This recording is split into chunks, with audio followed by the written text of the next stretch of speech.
한때 죽음의 호수라 불렸던 곳 시화호가 달라졌다.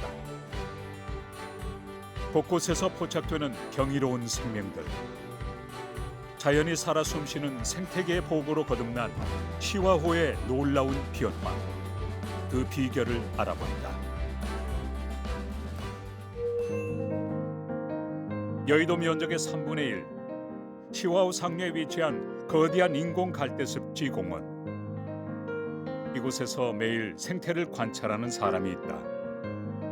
시화호 환경지킴이 최종인 씨. 여기에서 수달 촬영 여기서. 여기 쪽 평균 쪽으로 찾아온 거는 평균적으로 8마리 이상이 돼요. 자기 한 가족하고 이제 전체로 한다고 그러면은 한 16마리가 평균적으로 와요. 이 습지를 터전 삼아 자리 잡은 수달 가족부터 너구리, 고라니 그리고 사까지 도심에서 보기 드문 다양한 동물들을 만날 수 있는 곳이기 때문이다.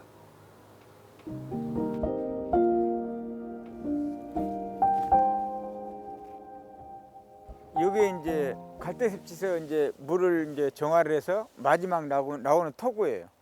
토구에 이제 물만 흐르라고 해놨는데 수달이 이제 이 토구를 통해서 이제 수달이 저 안에 가서 쉼터가 있어요. 그래서 겨울 되면 거의 다 들어가요. 추우니까 들어가는 거예요? 춥기도 하고 거기 토구 속에는 아무도 못 들어가잖아요. 그런 안전하다는 걸 걔네들이 아는 거죠. 2007년 처음 나타났을 땐 2마리였던 수달. 10년이 채 되기도 전인 지금 32마리까지 개체수가 늘었다. 그만큼 안전하고 살기 좋은 환경이 되었다는 뜻이다.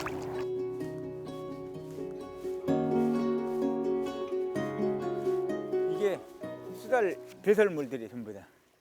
배설물을 왜 돌 위에다가 이렇게 짜놨어요? 꼭 이 얘네들 특징이 그 주변에 높은 곳에다 배설을 해요. 그래가지고 자기 가족이라고 그러면은 한 가족이 왔다는 걸 냄새로서도 자기네들이 인지를 하게 돼요. 요거는 이제 수달이 이렇게 모래 목욕을 뒹굴고 하는 장난은 굉장히 많이 해요. 그래서 이렇게 모래턱을 하나 이렇게 만들어 놓은 거예요. 곳곳에서 체감할 수 있는 놀라운 자연의 회복력 뿐만 아니다. 이게 녹조라고 사람들이 민원이 많이 들어오거든요. 이게 오리들하고 잉어들이 가장 좋아하는 개구리밥. 이게 뿌리가 다 연결됐어요. 이렇게. 이거예요. 다 살아있는 생명이에요. 이게 이렇게 미세하게 뿌리가 박혀 있어요. 이렇게. 근데 습지에도 옛날에는 녹조가 많이 생겼거든요. 근데 이 개구리밥이 딱 자리 들어오고 난 뒤로부터는 녹조가 싹 사라져 버렸어요. 야, 이 머리카락도 이렇게 안 번졌을 거야, 아마 뿌리가. 이 작은 생명이 잎이.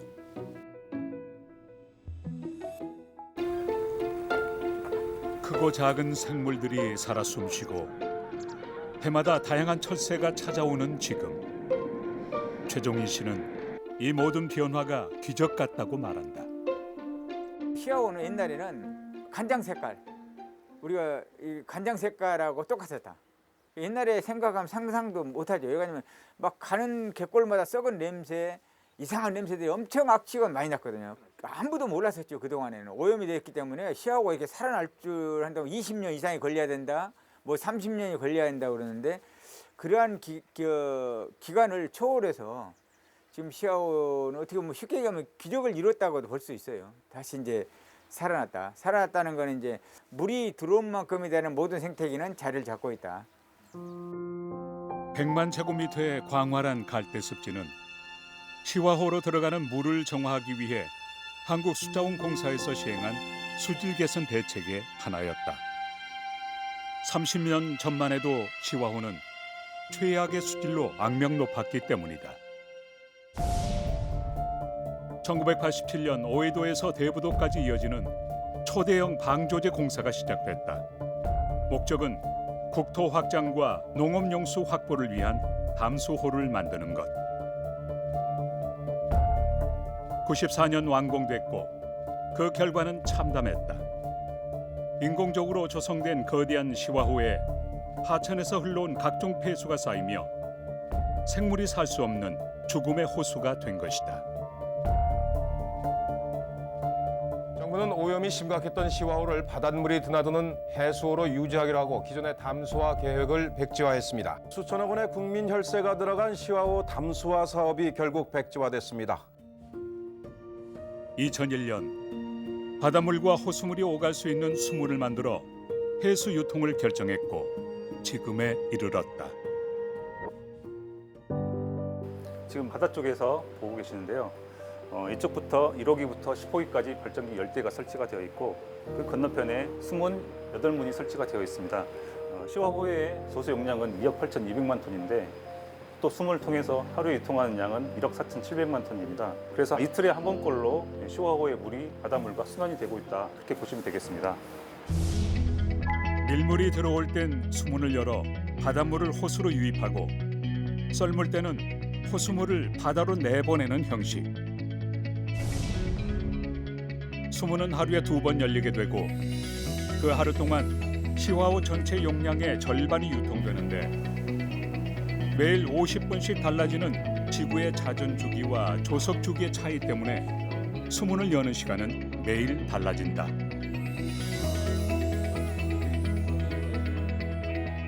수문을 임의로 개폐할 시에 시화호 수위 관리에도 문제가 발생하고 시화호 주변에 침수 피해가 발생할 수 있기 때문에 저희가 계획된 일정을 따라서 수문 자동운전 AI 시스템으로 조회를 예측하고 또 적정 시점에 수문이 열리고 닫히도록 하고 있습니다. 바닷물의 높이는 실시간으로 변하기 때문에 이를 예측하는 알고리즘을 탑재한 자동운전 시스템으로 한층 정확하게 운영되고 있다. 수문 개방 준비되었습니다. 개방하도록 하겠습니다.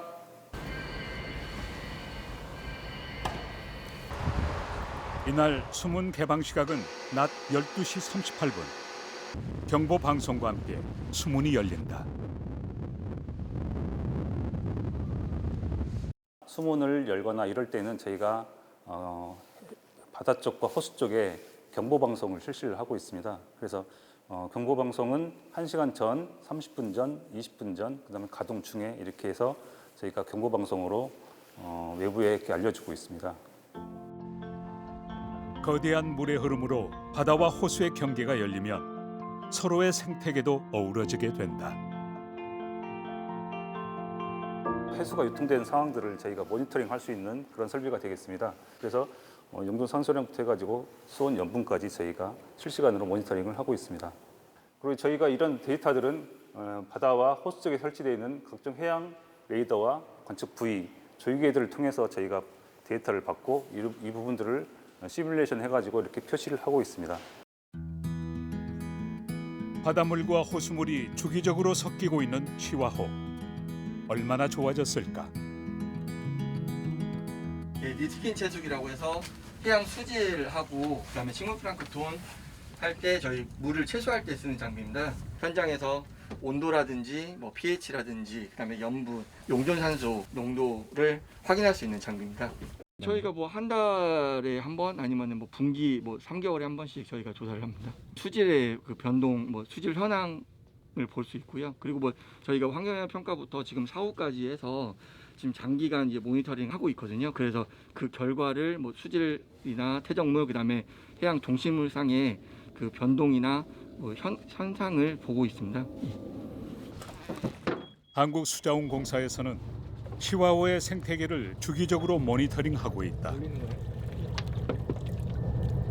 근데 지금 아까 저층을 뜬 거고요. 네네네. 저층이 이제 7m 정도 되니까 그 밑에서 약간 1m 정도 위에 한 6m 정도에서 채수를 한 거고요. 네. 다음은 이제 표층을 뗄 겁니다. 채수 지점을 각각 다르게 하면서 위치별로 해양 수질, 퇴적물, 동식물을 채취하는 방식이다.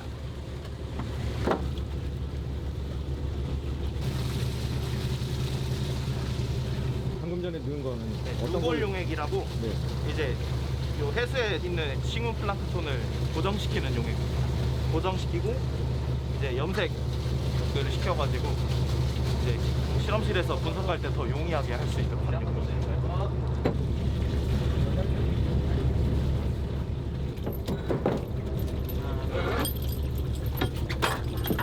이쪽은 그 조화제 저서고요. 그래서 그 퇴적층에 이제 그 생활하는 버서동물을 채집하기 위해서 지금 그 그랩을 이용해서 퇴적물을 채취한 겁니다. 조화되는 썰물 때도 물이 빠지지 않고 항상 잠겨 있는 부분으로 여기 사는 저서 생물부터 어란, 자치어, 플랑크톤까지 꼼꼼하게 채취해 조사하게 된다. 이후 실험실로 보내져 장시간의 분석을 거치는데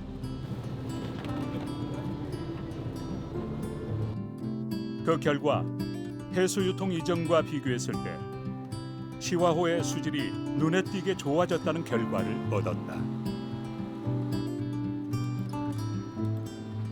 그 화학적 산소 요구량이 COD라는 지표가 있습니다. 그래서 COD 수준으로 봤을 때 시화호가 수질오염이 아주 최악으로 치달았던 97년도에는 약 17.4ppm까지 상승을 했는데 현재에는 방조제 물막이 공사를 하기 이전 수준인 한 2ppm 내를 유지하고 있고 또 그 수준을 앞으로도 계속해서 유지할 것으로 저희는 기대를 하고 있습니다. 해수 유통으로 수질이 개선되고 갯벌이 복원되면서 조개와 게 등 저서 생물이 살아났고 새와 육상 동물이 돌아왔다는 것이다.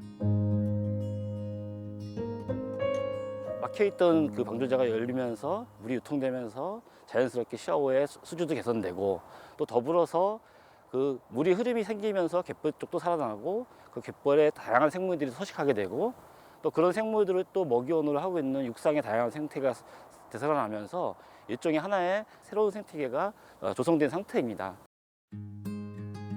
시화호의 생태계 회복. 어린 시절 어족이 풍부했던 고향을 기억하는 윤영배 씨에겐 감회가 남다르다. 자, 여기도 이렇게 나오나 한번 파볼게요. 여기 있죠? 요거 한우에 파니까 나오잖아요. 요게 까무라기라고도 하고 모시족이라고도 하는데 이게 나온 거예요. 요게 보세요. 요거 한우에 벌써 나오잖아. 그러니까 그만큼 여기가 뭐 복원이 잘 됐다는 거예요. 다른 데 또 파볼까요? 이 뻥뻥뻥 구멍 뚫어진 데 이런 데가 이 조개 나오는 데예요. 보세요. 여기 또 나오죠. 그냥 파면 나오는 거 이게 조개 아닙니까 이게. 어? 그러니까 여긴 어떻게 보면 밭이요, 밭, 조개 밭. 여기 보세요, 이거. 그냥. 이 변화가 감사하기만 하다. 94년도 막히기 전까지는 갔던 맛이 무지무지하게 나왔어요, 그냥. 94년도에 물막이 딱 하면서 그냥 싸그리 싹 없어졌잖아요. 그러면서 썩기 시작한 거예요. 3년밖에 안 됐는데 여기가 새카맣게 썩어버린 거예요, 냄새가 나게. 많이 좋아질 정도가 아니에요, 내가 봤을 때 보면. 아주 그냥 천지개벽할 정도로 좋아졌어요. 이 굴이 상당히 민감하거든요. 그전에는 이 바위에 굴이 없었어요. 굴 붙어 있는 거 보세요. 저게 굴이 산다는 거는 환경적으로 좋아지지 않아요. 저기 붙질 않았어요, 옛날에 아예 그냥. 전에는 이게 전혀 없었습니다. 지금 여기 그냥 돌만 있었고 다 죽어서 껍데기만 남았던 건데 이게 다시 살아온 거예요. 이거 지금 가서 굴 까면 다 나와, 이거. 전에는 그냥 이렇게 다 죽어서 없었어요. 그러니까 빤빤해가지고. 여기 이런 게 없었어요. 이게 다 붙어서 살아난 거거든요. 주위에 다 이게 살아났지.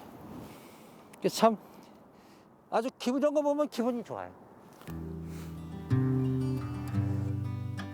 죽음의 땅에서 다시 시작된 생명의 기운. 뼈 아픈 교훈을 잊지 말아야 한다고 말한다. 참 상당히 자연은 오묘하다. 어떻게 보면은 그 망가떨어져서 그냥 못 살게 해도 됐지만 정말 다시 원상복귀하는 힘이 세다, 이런 걸 느꼈어요. 인간이 망가뜨려 놨지만 또 복귀가 되더라고요. 그것이 시아오는 우리가 아주 여러 가지를 우리한테 알려준 거예요. 각구의 노력으로 또 다시 삶을 찾아올 수 있는, 옛 모습을 찾아올 수 있는, 자연과 환경을 가져올 수 있는 뭐 그런 복원의 장소다. 그래서 시아오는 어떤 교육적인 가치가 엄청 많은 곳이다, 이렇게 이제 보는 거죠, 저는. 또 잡혔어요. 갯벌이 살아나며 사람들의 희망도 다시 살아나고 있다. 하루에 2번씩 해수 유통을 시키고 나니까 확실히 수질이 개선되는 게 눈에 보입니다. 그래서 해수가 유통되는으로써 수질 개선 효과가 크다. 즉 자연적인 수질 개선 효과가 엄청나다는 것이죠. 그런데 문제는 물의 양이 충분치 않아, 해수 유통량이. 그래서 조력 발전을 했고, 조력 발전으로 상당히 성공적으로 수질도 개선이 되고 또 갯벌도 복원이 된 사례가 있습니다. 2011년 시화호는 해수 유통과 더불어 조력 발전을 시작했다. 스피드가 나머지 지금 7호기부터는 지금 준비 중에 있는 거군요. 7, 8호기 지금 들어갔습니다. 네, 9호기 들어가고 10호기까지 다 들어갔습니다. 다 들어갔습니다. 조력 발전은 조석 현상을 이용하여 발전을 하는 발전 방식으로서 저희는 하루에 밀물과 썰물 2번에 걸쳐서 발전과 배수를 반복을 하고 있습니다. 기존 8개의 수문에 수차 발전기 10대를 추가로 건설해 밀물과 썰물의 차를 이용한 친환경 전기를 생산하는 것이다. 네, 이 모형은 실제 수차 발전기의 80분의 1로 축소해 놓은 모형입니다. 현재 좌측이 바다 쪽이고 오른쪽이 호수 측인데요. 이 밀물이 되면 바다 쪽에 있는 물을 발전기를 통해서 호수로 유입시키면서 발전을 하는 그런 방식이 되겠습니다. 현재는 배수 중으로서 호수에 있는 물을 발전기를 통해서 호수 바다 쪽으로 배수를 하고 있는 상태가 되겠습니다. 시화호 조력 발전소는 한 방향 발전으로 높아진 바닷물을 밀물대 호수 쪽으로 유입시키면서 수위차를 이용해 발전기를 돌려 전기를 생산하고 썰물대는 바다로 물을 내보내는 방식이다. 밀물일 때만 발전하고 썰물대는 물을 방류만 하는 형식.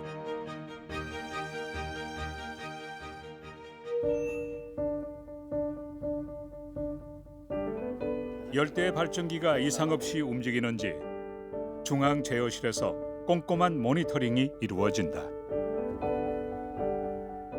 중앙 제어실에서는 조력 발전 수차 발전기와 수문을 24시간 운영하고 모든 상황을 감시하고 있습니다. 현재는 배수 중이기 때문에 수문의 운영 상태와 설비 알람 발생 여부, 또 CCTV로 주변 지역 특이사항 유무 등을 감시를 하고 있습니다. 24시간 불이 꺼지지 않는 중앙 제어실. 동시에 수차 발전기 가까이에 있는 현장 직원들도 바빠진다. 혹시 모를 돌발 상황에 대비해 역시 24시간 풀 가동 중. 수문 동작 시에 건양기의 동작 상태와 그 현장에 특이사항이 있는지, 로프 상태가 이상이 있는지 그 점을 이제 중점으로 점검을 하고 있습니다. 특히 와이어 로프의 안전 상태는 발전기 작동과 직결돼 있기 때문에 집중 점검해야 한다. 동작 조작과 건양기의 이제 진동이나 로프에 이상이 있는지 보고 이상이 없으면 이렇게 확정을 누르게 됩니다. 저희 한조가 지금 4명이 근무를 하고 있기 때문에 배수가 이제 시작되면 2명은 여기 현장에 와서 이제 점검을 이렇게 하고 나머지 2명은 중앙 제어실에서 시스템 모니터링을 하고 있습니다.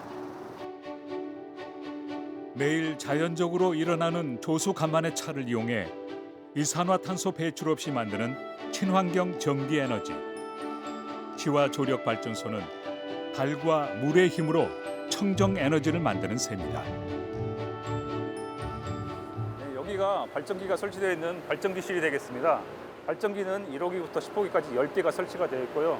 현재 배수 중에 있습니다. 바닥의 레벨은 마이너스 1.2가 되는데요. 발전기는 여기서 밑으로 13m 아래에 설치가 되어 있습니다. 밀물이 될 때는 최대 4.5m까지 수위가 찹니다. 그래서 밀물대는 지금 현재 여기가 바닷속이라고 보시면 되겠습니다. 그리고 지금 현재는 배수 중으로서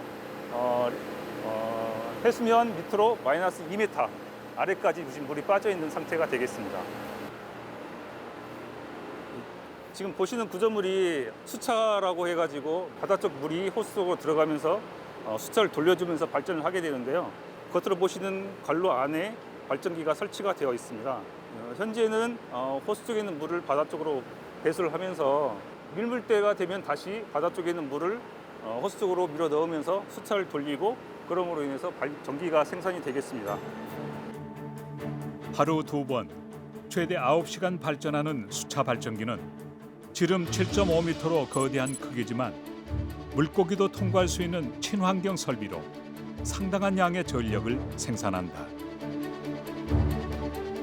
조력 발전을 통해서 연간 약 5억 5,200만 킬로와트의 전력을 생산하는데 이 양은 인구 50만 명이 사는 도시에 1년간 공급할 수 있는 전력량이 되겠습니다.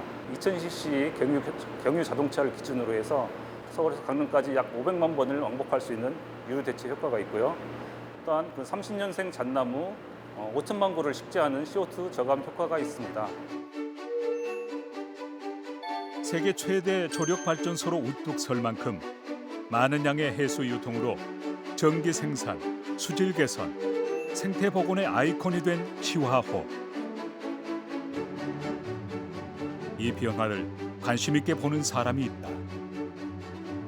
또 다른 거대한 호수 새만금의 해수 유통을 누구보다 간절히 바래온 오창환 교수다. 이전에는 담수화를 추진하면서 하루에 한 번도 잘 열지 않았죠. 4일에 한 번 정도. 거기에 비해서는 지금 훨씬 많은 해수가 유통되고 있습니다만 이 배수관문 자체가 방조제 전체에 비해서는 굉장히 작은 부분이기 때문에 여기에 들어오는 물은 이 새만금 호수의 수질을 개선하기에 충분치 않습니다. 2번의 해수 유통을 하더라도 수질 개선에는 턱없이 모자른 그런 상황이 지금 일어나고 있는 겁니다.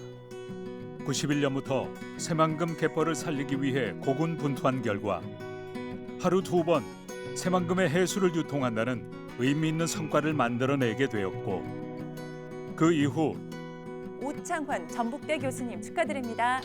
작년 물환경 대상을 수상하는 영예를 얻기도 했지만 여전히 아쉬운 점이 있다. 사실 방조제를 부수어서 생태계에 복원한다는 것은 사실 어려운 일입니다. 그래서 시화호처럼 이게 1m 이상의 어떤 수위 변화가 나게 되면 물에 잠겼다 드러났다는 갯벌들이 다시 살아나게 됩니다. 시화호처럼 완전치는 않지만 생태계도 복원되고 전라북도의 경제도 좋아지고 이 생명체들도 오히려 이 질소나 인을 영양분으로 사용함으로써 또 수질 개선에 또 역할도 하면서 경제적인 역할을 전라북도에 해줄 것이다. 그런 방안이 있지 않을까 이렇게 생각을 합니다. 시화호의 시행착오를 겪으며 잊지 말아야 할 것이 분명해졌다.